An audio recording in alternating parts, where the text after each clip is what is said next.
प्यारे बच्चों, नमस्कार। आज के इस वीडियो लेक्चर में हम प्रश्नावली 7.2 के प्रश्नों को हल करेंगे। हल करने से पहले इससे संबंधित हम सूत्र को जान लेते हैं, जिसमें सूत्र है विभाजन सूत्र। विभाजन सूत्र। अब इसमें दो तरह के होते हैं, एक अंतः विभाजन होता है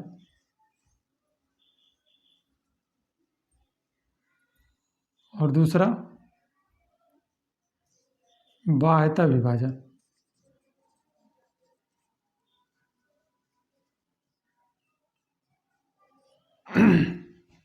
आगे देखिए, यदि कोई ऐसे रेखा दिया है,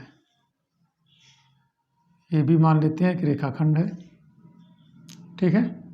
यदि P बिंदु इसको अंदर कहीं है, इस रेखाखंड के अंदर किसी भी पॉइंट पे है P बिंदु, तो यहाँ जो विभाजन होगा वह अंतः विभाजन होगा।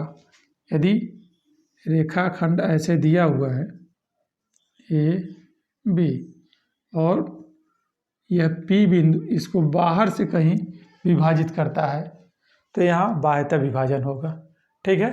तो अंतः विभाजन में देखते हैं, यदि A का निर्देशांक x1, y1 है और B का निर्देशांक x2, y2 है और P बिंदु जो है इसको m1 और m2 के अनुपात में क्या करती है, विभाजित करती है, तो P बिंदु का हमें निर्देशांक निकालना है।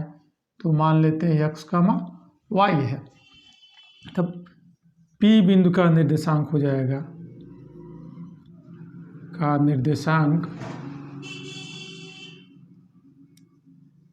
x, y इक्वल टू होगा m1 x2 plus m2 x1 अपान m1 प्लस m2 और फिर m1 y2 plus m2 y1 अपान m1 प्लस m2। यह अंतः विभाजन के लिए सूत्र होगा, ठीक है। पुनः यदि इस केस में हम बात करेंगे बाह्यतः के लिए, तो यहाँ A के निर्देशांक हो जाएंगे x1 y1 और B का मान लिया x2 y2 और P हमें x, y निकालना है और यहाँ A से लगाए P तक m1 हो गया और A से B तक m2 हो जाएगा, ठीक है। तो यहाँ पे P बिंदु का निर्देशांक क्या होगा, P बिंदु का निर्देशांक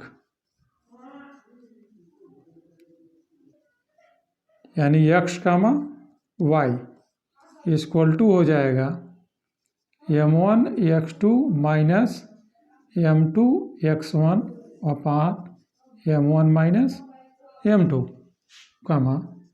m1 y2 minus m2 y1 अपान m1 माइनस m2, ठीक है। यानी अंतः के लिए प्लस आएगा और बाह्यतः के लिए माइनस हो जाएगा, ठीक है। यानी अंतः विभाजन का सूत्र है, यह बाह्य विभाजन का सूत्र है। इसके बाद मध्य बिंदु का हम निर्देशांक निकालना सीखते हैं। मध्य बिंदु का निर्देशांक, ये भी एक सूत्र है, ध्यान दीजिए। यदि ये रेखा है, रेखाखंड AB है, A का निर्देशांक x1, y1 है और B का x2, y2 है। मान लेते हैं इसका मध्य बिंदु क्या है, P। हमें P का निर्देशांक निकालना है, तो बिंदु P का निर्देशांक क्या होगा, P का निर्देशांक x, y बराबर हो जाएगा x1 प्लस x2 अपान 2, y1 प्लस y2 अपान 2। यह मध्य बिंदु के लिए है, यह अंतः विभाजन, बाह्य विभाजन और मध्य बिंदु का सूत्र, ठीक है। और ध्यान देना है, ये जो x की वैल्यू है टोटल इसके बराबर होगी और y की वैल्यू इसके बराबर होगी, ठीक है ना। अब आगे देखते हैं। आगे प्रश्न नंबर 1, इसमें कह रहा है उस बिंदु का निर्देशांक ज्ञात कीजिए जो बिंदुओं -1,7 और 4,-3 को मिलाने वाली रेखाखंड को 2:3 के अनुपात में विभाजित करता है। ठीक है, ध्यान देते हैं। ये कह रहा है कि ऐसे एक रेखाखंड दिया हुआ है, मान लेते हैं ये बिंदु है, यहाँ पे बी है। ए का निर्देशांक दे दिया -1,7 और बी का दिया है 4,-3।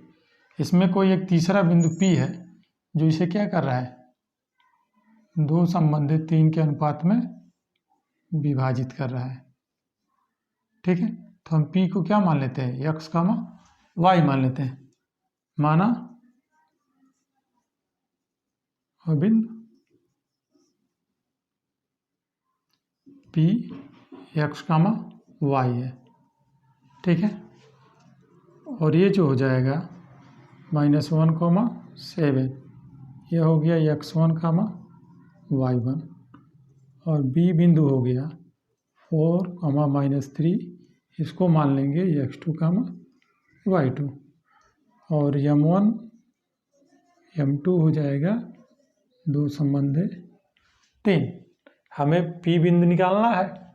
ठीक है, तो इसको हम सॉल्व करते हैं तो विभाजन सूत्र से। तो यहाँ से x = होगा m1 x2 + m2 x1 अपान m1 + m2 होगा, अलग अलग लिख लेते हैं, और y = हो जाएगा m1 y2 + m2 y1 अपान m1 + m2। ठीक है, अब यहाँ वैल्यू रख देते हैं। m1 की वैल्यू क्या है, 2, और x2 की वैल्यू 4। ठीक है, x2 की वैल्यू 4 हो गई, प्लस m2 की वैल्यू 3 और x1 की वैल्यू -1 अपॉन m1 की वैल्यू 2 + 3। इसको सॉल्व करो, 8 हो जाएगा, -3/5 हो गया, घटेगा तो 5/5, 5 से 5 क्या हुआ, कैंसिल हो गया, तो 1 आ गया, x की वैल्यू 1 आ गई। फिर y की वैल्यू देखते हैं, m1 2, y2 जो है वो -3 हो गया, प्लस m2 3, y1 जो है 7 हो गया, अपान 2 + 3 हो गया, यहाँ पे -6 + 21 हो जाएगा, अपान 5, घटाएंगे तो 15/5 घटेगा तो 3 आ जाएगा। ठीक है, यानी x की वैल्यू 1 आ गई और y की वैल्यू 3 आ गई, इसलिए अभिष्ट बिंदु P x, y बराबर हो जाएगा 1,3। यही वह बिंदु होगा जो इस रेखाखंड को क्या करेगा, 2:3 के अनुपात में विभाजित करेगा। अब अगला प्रश्न देखते हैं, प्रश्न नंबर 2। कह रहा है बिंदुओं 4, और -2, -3 को जोड़ने वाले रेखाखंड को समत्रिभाजित करने वाले बिंदुओं के निर्देशांक ज्ञात कीजिए। इसको हल करते हैं।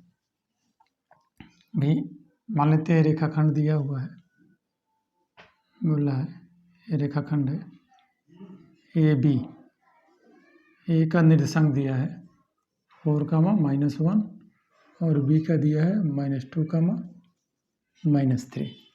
ठीक है, तो दिए गए बिंदु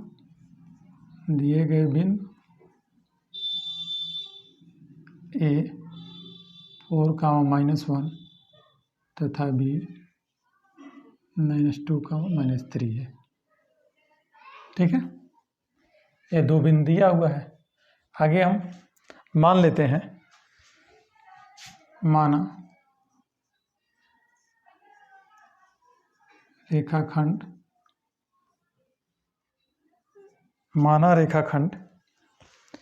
AB को P तथा Q सम त्रिभाजित करते हैं, यानी इस पे हम बिंदु P मान लेते हैं और Q मान लेते हैं। जो इसको क्या करते हैं, 3 बराबर भागों में बांटते हैं, यानी यह दूरी, ये तीनों दूरी आपस में क्या होगी, बराबर होगी। सवाल में कह रहा है, ठीक है, तो मान लिए। अब कह रहा है इन्हीं दोनों बिंदु P और Q का क्या करना है, निर्देशांक निकालना है। अर्थात हम कह सकते हैं कि AP बराबर क्या होगा, PQ बराबर होगा QB, यानी ये तीनों आपस में क्या होंगे, बराबर होंगे। तो मान लेंगे भाई, मान लेते हैं पूरा 3 है, ये 3 भाग है ना, पूरा 3 सेंटीमीटर है। तो P और Q यदि इसको बांटेगा 3 बराबर, तो यह क्या होगा, यह 1 होगा, ये भी क्या होगा, 1 होगा, ये भी 1 होगा, ठीक है। यदि हम P बिंदु का निर्देशांक निकालेंगे, अंतर विभाजित कर रहा है, तो भाई यहाँ 1 का अनुपात क्या हो जाएगा, यानी यह 1 होगा और यह 2 होगा, यानी M1 और M2 का जो मान होगा 1 हो जाएगा और 2 हो जाएगा। जब Q निकालेंगे तो यह 2 होगा, यह 1 होगा। समझ में आ रहा है? तो आगे हम कैसे लिखेंगे, देखिए, चूँकि बिंदु P रेखाखंड AB को 2, ये हो रहा है ना, यहाँ से 1 संबंधित 2 के अनुपात में विभाजित करती है,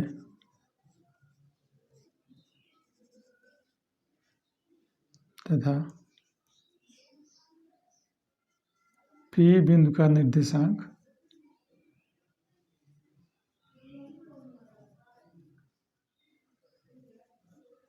x, y है, यानी इसका हमने क्या मान लिया, x, y मान लेते हैं।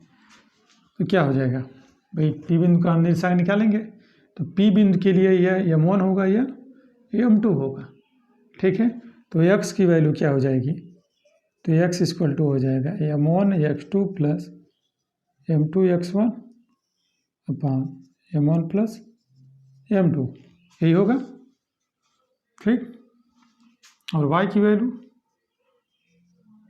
M1 y2 plus M2 y1 upon M1 plus M2 हो जाएगा। मान रख देते हैं। अब इसके लिए ध्यान दीजिए, यानी x1 y1 और x2 y2, केवल हमें यही ध्यान देना है कि इसके लिए अनुपात क्या होगा, M1 1 होगा और M2 2 होगा। वैल्यू रखेंगे तो 1 इंटू x2 का मान हो जाएगा -2 प्लस M2 का मान 2 और x1 का मान हो जाएगा 4 अपॉन 1 प्लस 2, हल करेंगे तो -2 प्लस 8 अपॉन 3 हो जाएगा, ये होगा ना, ठीक है। तो हो जाएगा 6/3, कैंसिल हो गया, तो आ गया 2, यानी x की वैल्यू कितनी आ गई, 2 आ गई।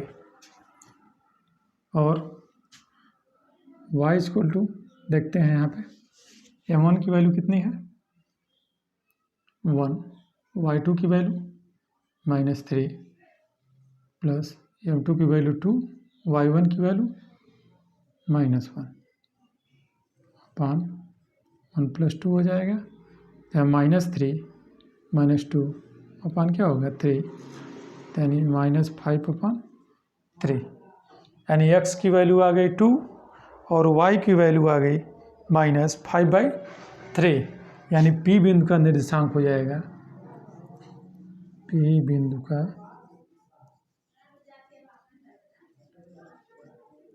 निर्देशांक होगा 2, -5/, अभी तो यह P बिंदु का आया, इसके बाद हमें Q बिंदु का निर्देशांक निकालना है, ठीक है। यहाँ देखते हैं आगे।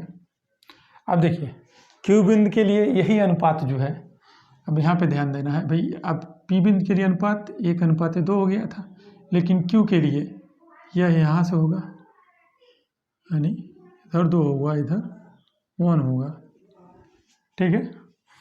तो इसका हम मान लेते हैं जो निर्देशांक है वो कैपिटल एक्स कैपिटल वाई मान लिया। तो यहाँ सीधे हम लिख रहे हैं भाई, तो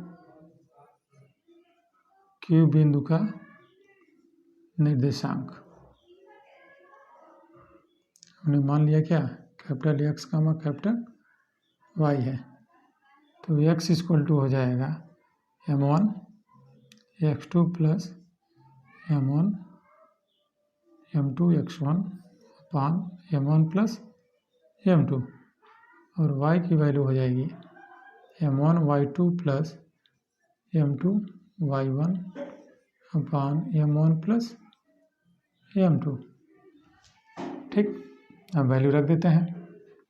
m1 की वैल्यू हो गई यहाँ पे 2 लेंगे हम, 2 इंटू x2 की वैल्यू हो जाएगी -2 प्लस m2 की वैल्यू 1 और x1 की वैल्यू 4 अपान 2 प्लस 1, तो -4 प्लस 4 अपान 3, 0/3 कितना आ गया, 0 आ गया, यानी कैपिटल एक्स की वैल्यू। और इसको हल करेंगे, m1 की वैल्यू 2, y2 की वैल्यू -3 प्लस 1, y1 की वैल्यू -1, ठीक है, अपान 2 प्लस 1 हो जाएगा, तो यहाँ जाएगा -6 -1/3, यानी -7/3, ये कैपिटल वाई की वैल्यू हो गई। यानी यहाँ पे क्यू का निर्देशांक हो जाएगा, क्यू बिंदु का निर्देशांक 0, -7/3, यानी पी का हो गया 2, -5/3 और क्यू का निर्देशांक हो गया 0, -7/। आगे हम प्रश्न नंबर 3 देखते हैं। भाई क्या कह रहा है, कह रहा है आपके स्कूल में खेल कूद क्रियाकलाप आयोजित करने के लिए एक आयताकार मैदान ABCD में, यह आयताकार मैदान दिया है ABCD में चूने से परस्पर 1 मीटर की दूरी पर पंक्तियां बनाई गई, 1 मीटर की दूरी पर पंक्तियां बनाई गई हैं। AD के अंदिश परस्पर 1 मीटर की दूरी पर 100 गमले रखे गए, यानी यहाँ बोल रहा है क्या रखे गए हैं, गमले, वो भी कितने हैं, 1 से लगाए 100 गमले हैं, ठीक है, जैसा कि आकृति में दर्शाया गया है। निहारिका दूसरी पंक्ति में AD के अनुदिश 1/4 भाग के बराबर की दूरी दौड़ती है, यानी यहाँ निहारिका है, बोला है निहारिका है, वो कितने के बराबर दूरी दौड़ती है, AD के अनुदिश 1/4 भाग के बराबर की दूरी दौड़ती है, और वहाँ एक हरा झंडा यहाँ हरा झंडा लगाना है, ठीक। उसके बाद प्रीत 8वीं पंक्ति में AD के 1/5 भाग के बराबर की दूरी दौड़ेगी यहाँ से, यानी ये प्रीत है, यहाँ पे ये जो झंडा है इसका प्रीत का है, ठीक है, और वहाँ लाल झंडा गाड़ देती है। दोनों झंडों के बीच की दूरी क्या होगी, यदि रश्मि को एक नीला झंडा इन दोनों झंडों को मिलाने वाले रेखाखंड पे ठीक आधी दूरी यानी बीच में गाड़ना है तो उसे झंडा कहाँ। अब देखिए भाई, एक बोल रहा है क्या बना हुआ है, एक परस्पर एक आयताकार मैदान है, यहाँ पे 100 गमले रखे गए हैं और 1 मीटर की दूरी पे पंक्तियाँ बनाई गई हैं। तो एक तरफ निहारिका है जो अपना झंडा उसे क्या करती है, AD के 1/4 के बराबर की दूरी दौड़ती है और अपना झंडा क्या करती है, लगा देती है। तो लिखेंगे भाई निहारिका द्वारा चली गई दूरी, ठीक है भाई, निहारिका द्वारा कितनी दूरी चलेगी, यानी वो चलेगी AD का 1/4, ठीक है, तो कितना होगा, यानी 100 × 1/4, यानी हो जाएगा 25, यानी इस निहारिका का यहाँ जो पॉइंट आएगा, यानी देखिए ये यदि x अक्ष मान लेंगे और ये y अक्ष, तो x 2 होगा और y 25, यानी है यहाँ इसका जो झंडा लगेगा वो 2, 25 होगा। और P बिंदु के लिए निकालेंगे, यह निहारिका के लिए था n, ठीक है। और उसके बाद P वृत्त के लिए, ये भी AD का क्या है, AD का 1/5, यानी 100 × 1/5, 5 दूना 10, यानी 20 हो गया। अब यहाँ देखिए वृत्त 8वीं पंक्ति में है, यानी इसका हो जाएगा 8, 20, यहाँ वो झंडा लगाएगी, ठीक है। दोनों झंडे का पता चल गया। अब कह रहा है इनके बीच की दूरी, यानी इसको यदि हम ऐसे मिला दिए तो ये NP के बीच की हमें क्या करना है, दूरी निकालनी है। तो दूरी वाले सूत्र से NP के बीच की दूरी क्या हो जाएगी, यानी NP बराबर हो जाएगा रूट में x2 - x1, यानी 8 - 2 का होल स्क्वायर प्लस 20 - 25 का होल स्क्वायर, यानी यहाँ से NP बराबर हो जाएगा 6 का होल स्क्वायर प्लस -5 का होल स्क्वायर, यानी 36 + 25, यानी आ गया रूट में 61 मीटर। यानी दोनों झंडों के बीच की दूरी कितनी हो जाएगी, 61 मीटर। ये हुआ। अगला पूछ रहा है कि इसका मध्य बिंदु निकालना है, ठीक है। तो मान लेते हैं भाई मध्य बिंदु, यानी रश्मि को एक नीला झंडा वहाँ लगाना है। मान लेते हैं कहीं इसका बिंदु होगा, इसको हम क्या ले लेते हैं, कौन सा झंडा लगाना, नीला, तो इसको B मान लेते हैं, ब्लू, ठीक। तो B का निर्देशांक, यानी मध्य बिंदु B का निर्देशांक हो जाएगा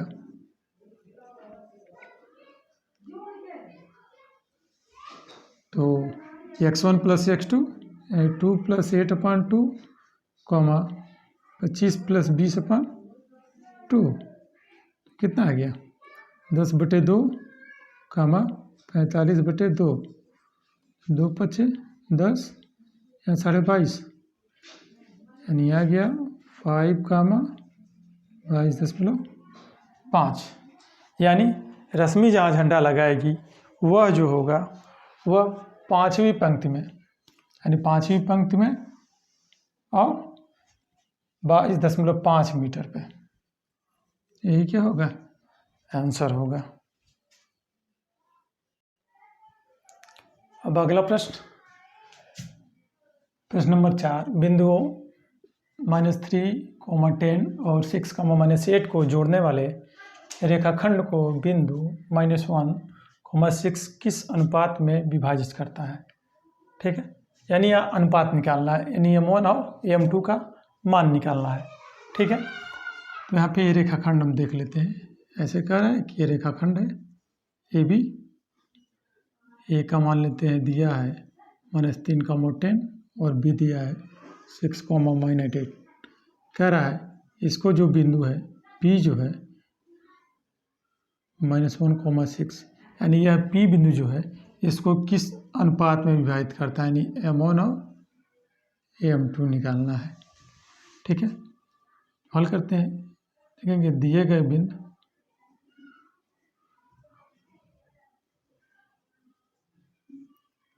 A -3, 10 तथा B जो है 6, -8, ठीक, तथा बिंदु P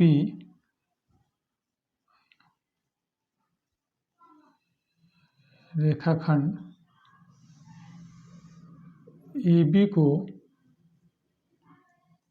M1 अनुपात M2 के अनुपात में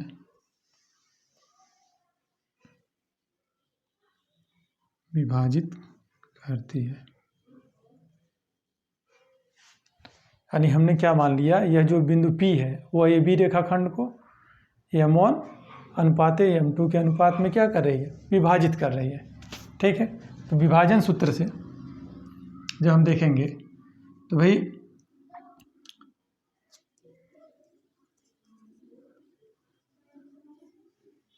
यही है x, y equal to m1 x2 plus m2 x1 upon m1 plus m2 comma m1 y2 plus m2 y1 upon m1 plus m2, यानी x की वैल्यू इसके बराबर होगी और y की वैल्यू इसके बराबर होगी। तो आगे या और यह मान दिया हुआ है पी बिन, तो यहाँ हो जाएगा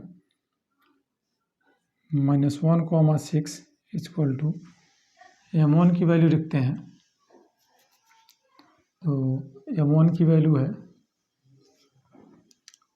-3, सॉरी आगे देखते हैं, नहीं m1 की वैल्यू नहीं दिया हुआ है तो m1 लिख देते हैं, और x2 की वैल्यू हो गई 6 प्लस m2, x1 की value -3 upon m1 plus m2, फिर m1 और y2 की वैल्यू है -8 प्लस m2, y1 की वैल्यू 10 और m1 प्लस m2, यानी अब देखिए यह जो 1 होगा यह इसके पूरे के बराबर होगा और यह 6 जो होगा इस पूरे के बराबर होगा। तो एक लेके हम चेक करते हैं, हल करते हैं। 1 इक्वल टू यानी ये वाला 6m1 प्लस माइनस हो जाएगा -3 m2 अपॉन m1 प्लस क्या हो जाएगा m2, तो हो जाएगा तिरक गुणा करेंगे तो m1 plus m2 equal to हो जाएगा 6m1 माइनस 3m2। ठीक है, अब m1 को इधर लाते हैं, m1 को जब लाएंगे हो जाएगा m1 minus 6m1 minus 3m2 है और m2 उधर जाएगा तो माइनस m2 हो जाएगा। ठीक है, होगा भाई, इसको हमने इधर लाया और m2 को हम उधर ले गए तो ये माइनस में हो जाएगा। ठीक, तो यहाँ पे घटेगा तो कितना आएगा,